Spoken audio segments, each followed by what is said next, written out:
Repositioning cruises are a fantastic way to get onto cruise ships for a longer period of time than usual, and often at a heavily reduced fare. They usually offer a much lower cost per night than what you'll see on a typical 7-night cruise. But it's important to remember the fact that there's good reason for this, and that's exactly what we're going to cover today. In this video, we're diving into the topic of repositioning cruises. I'm going to cover 5 reasons why you really should think about taking a repositioning cruise, but also 5 reasons why you should not. This video might make you think, great, a repositioning cruise is absolutely for me, or it might make you rethink your travel plans. If you've just come across me today for the first time, then I'm Fraser and I use my YouTube channel to share all of my cruise tips and advice with you to hopefully help you have the best cruise possible when yours comes around. If you like the sound of that, then please do support my channel by clicking that subscribe button. Now, before we jump into the 5 reasons why you should take a repositioning cruise and the 5 reasons why you shouldn't take a repositioning cruise, let's start by looking at what repositioning cruises actually are. Repositioning cruises are cruises that start in one place and finish in another. They're usually a way for a cruise line to move a ship across to a new region. You can find that some repositioning cruises can be as short as just 1 night or 2 nights, just long enough to take the ship from its current home port to its new one. However, most repositioning cruises are longer, which means that you'll often start your cruise on one continent and finish on another. One of the most popular repositioning cruise routes is the transatlantic. That means that you would be on the ship in Europe and you would then leave the ship in America, for example, or the other way around. We'll come back to why this is very common for cruise lines later in this video, but a repositioning cruise across the Atlantic is typically about a 14-night cruise. Over the last few years, I've taken repositioning cruises with multiple cruise lines, with my 2 longest being on Virgin Voyages Valiant Lady, as the ship moved from her Barcelona summer home port to her Miami winter port, and also MSC World Europa, when the ship moved from being based out of Dubai to being based in the Mediterranean. My transatlantic onboard Valiant Lady was a 14-night cruise, and my repositioning cruise onboard MSC World Europa was a 21-night cruise. At the point of me taking those trips, these were actually among my longest ever cruises at that point. So, why should you consider taking a repositioning cruise? What are 5 of the big benefits of them? First, repositioning cruises are typically longer than your average cruise. This allows you to get far more ship time than what you might otherwise be able to afford financially.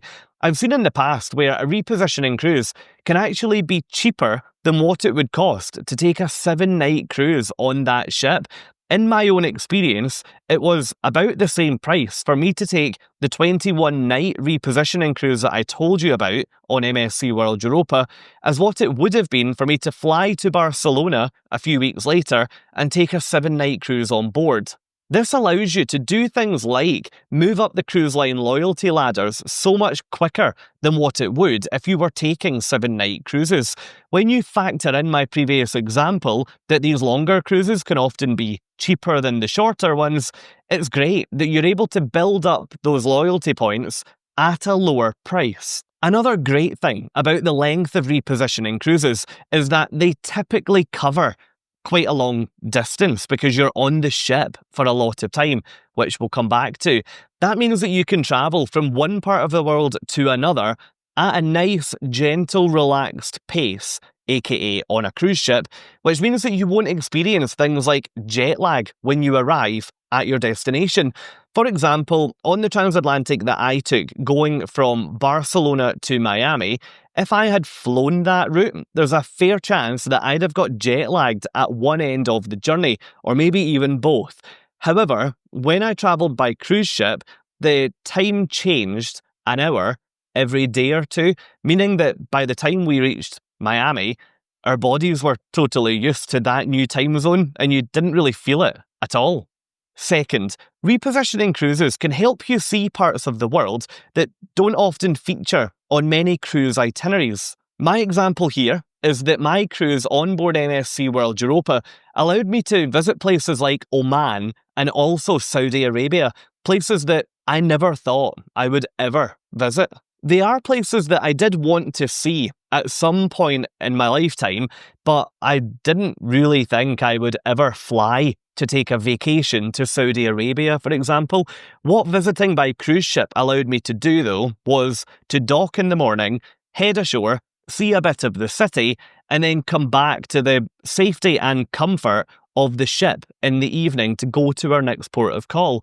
That's the great thing about these repositioning cruises. To go from one popular cruise destination to another, you often have to travel through some less frequently cruised parts of the world. The third reason that you should be considering taking a repositioning cruise is that these cruises offer lots and lots of sea days. These are a great way to switch off and recharge from the real world back home. What better feeling than waking up in the morning, looking out to sea, and being able to see nothing other than the horizon, the ocean, a bit of wildlife, and maybe, if you're lucky, another ship. It's even better if weather is on your side, but we're going to come back to that later. On larger ships, having lots of sea days can be a bit of a blessing if you're trying to experience everything on board, because you would really struggle to fit everything in on some of these ships on your typical 7-night cruise itinerary. Lots of sea days are also good for things like dining and shows and other types of entertainment on board the big ships, not just the facilities like the water park that I'm sure you've seen in so many of the brochures. Long story short, sea days mean that you can relax, they also mean that you can switch off from the real world, and they also mean that you can enjoy your ship. Number 4, repositioning cruises can often be much quieter than a typical cruise, due to the fact that these cruises are longer, and they do offer, at times, slightly more awkward itineraries. Less people are flexible enough to be able to take them, meaning that the ship will be quieter, because less people than normal have been able to book on. If I give you the example again from my trip from Dubai to the Med, the shortest time that you were able to board that ship was something like 17 nights. If you're in a position to take a 17-night cruise, you would probably have to sacrifice your holidays or your vacations later in the year, and that might be the only trip that you would take that year. So you might be more likely to take 2 smaller trips rather than the much, much bigger one. What I found on that ship was that the actual repositioning element of it was really quiet. We had about 3/4 of the ship capacity from what I recall, but when the ship got into Europe, it was a very different story. It was operating way above 100% capacity, and it was much, much busier. Now, the benefit here isn't just that the ship is a bit quieter from a passenger point of view. Think deeper than that. That means that there's a better chance of you getting better tables in restaurants. For example, that window view that you always see in the brochures, but never manage to get on a busy cruise ship. You'll stand a better chance of getting better seats in the theatre, and maybe even higher chances of your upgrade bids being accepted for that cabin or stateroom that you've been looking at for a while. These quieter cruises and these longer cruises can also be a bit more laid back. If I look at the example of Virgin Voyages, they've got a real reputation, particularly in the American market, for offering things like 4 or 5 night cruises, which are busy, busy, busy the entire time.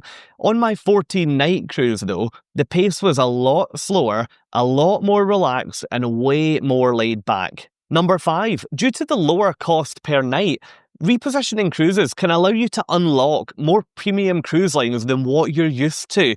Now, everybody has those cruise lines that they want to try, but they've never been able to because they never come into line from a pricing point of view. Unfortunately, there are many out there that I would put in that tick box for me. I wish there weren't, but yes, I do look at these repositioning cruises as a way of getting on some of the cruise lines that I might not be able to go on otherwise. There are lots of good deals out there on, at the point of recording this video, cruise lines like Viking or Explorer Journeys. There are so many out there that if you're flexible and if you're able to take what some people might think of as a more awkward route, then you can really get yourself some bargains on these higher end premium lines. Thinking about the cost per night point, if you're a solo cruiser, listen up. Because the cost per night is lower on these repositioning cruises, even if you're looking at a ship that's got a high solo supplement fare, you might find that it's still really good value for a solo.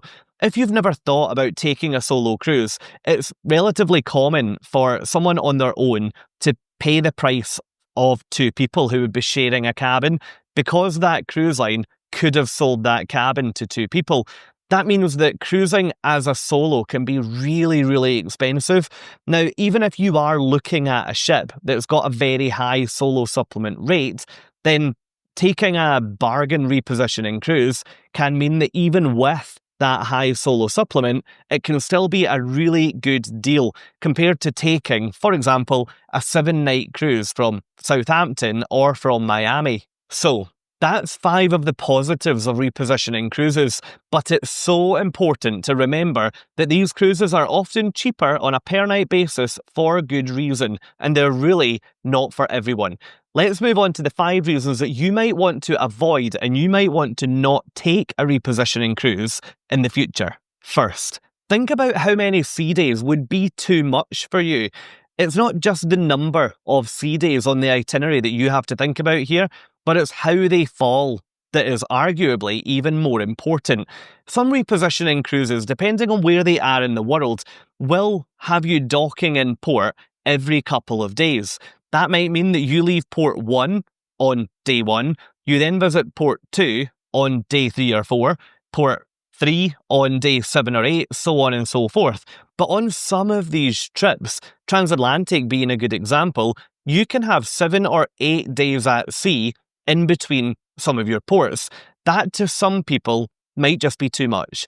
If you're doing a route like a Trans-Pacific, for example, then you could be looking at an even longer time on the ship without getting off. So it's so important to think how many sea days are too many for you, and just make sure you look at that when you plan your itinerary. Second, these cruises start in one place and finish in another, which means the airfares are going to have to be taken into consideration.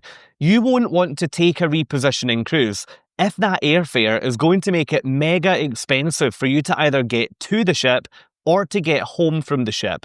Because of the nature of a repositioning cruise, you quite often have to book a one-way flight in order to get to the ship. That's because you might find that if you're in my position in Europe as an example, I would book a low-cost airline one way to get to Barcelona, but I'd then have to book a long-haul carrier to bring me back from Miami or wherever I take that repositioning cruise to. One-way fares can often be the same price as a return ticket, and that can sometimes outprice these amazing prices that you see on repositioning cruises. By the time you then factor in expensive airfare, it can sometimes mean that you're paying double or maybe even triple what you've paid for the cruise to just simply get there and get back again. The other point you really need to think about if you are considering a repositioning cruise is how comfortable a flyer are you, because if you're not comfortable on a plane and you don't want to fly, then don't let the thought get in there of sailing from Southampton and going over to America, because you're going to have to get back, probably by plane, unless you can find another repositioning cruise coming back that you could take. The third thing that you might want to think about, and it might put you off taking a repositioning cruise, is that this type of cruise is only available at certain points during the year. These usually are at the end of one season in one part of the world and the start of another season in another. Cruise lines will often move their ships around in order to find better weather for cruising. After all, most people would rather spend time out on the top deck relaxing in the sun than what they would shelter inside because it's either freezing cold or it's pouring with rain. That means that if you look at Europe versus the Caribbean, for example, you'll find that around April-May time, the ships will leave the Caribbean, or they'll leave Miami and Fort Lauderdale and such, to come over to Barcelona and Lisbon and Southampton to get a good European summer. And at the end of the summer, so September, October time, those ships will probably then travel westbound back across the Atlantic to get much better weather over the winter season in the Caribbean. It's very important to remember that when you cruise during these what some call shoulder seasons, in other words, the connection between low season beginning in one part of the world and high season beginning in another, the weather can be a little bit more unpredictable. It can be really common on a repositioning cruise for you to board the ship in Barcelona, for example, experience a couple of days of rough weather before you then begin to see the sunshine again as you approach the much warmer and much more reliable climate on the other side. Number 4. The fourth thing that you should think about that could put you off taking a repositioning cruise is that your ports are certainly not guaranteed on this type of cruise, and in fact, they are so much more unreliable than if you were to take a typical high season cruise. Now, why is that? Now, going back to our previous point, the weather is just more unpredictable for a large part of your cruise if you are repositioning. That means that you might be leaving the Caribbean at the very beginning of storm season, for example, or you might be leaving the Mediterranean as winter is arriving. That means that the swells could be a bit higher, the weather is probably going to be a little bit more unsettled. If you're planning to visit places like the Bahamas or Bermuda, or maybe even somewhere like Madeira, and it's a real bucket list place, then you might want to rethink whether you do that on a typical cruise or whether you want to risk doing it on a repositioning cruise. Because if you go all the way across the Atlantic because you're desperate to go to the Bahamas and the ship can't tender when you get there and you have to skip the port and go straight into Miami, you're probably going to be quite disappointed. Now, this doesn't happen on every repositioning cruise, but it is just worth bearing in mind that if you're booking the cruise because it's got one of your bucket list ports on it, just don't be too surprised and or disappointed if things change a little. Finally, repositioning cruises offer lots of ship time, and you have to remember that it's often very expensive to remain connected while you're on the ship. As we covered earlier, days at sea are one of the biggest sales pitches for taking a repositioning cruise. Personally, I love spending the day at sea on a cruise ship, but one of my biggest frustrations with that is that I then have to buy cruise ship Wi-Fi if I want to be connected. If I'm on a typical itinerary in the Mediterranean, I will look for something like an eSIM, which will allow me to connect to local networks in order to do what I want to do online while the ship's in port.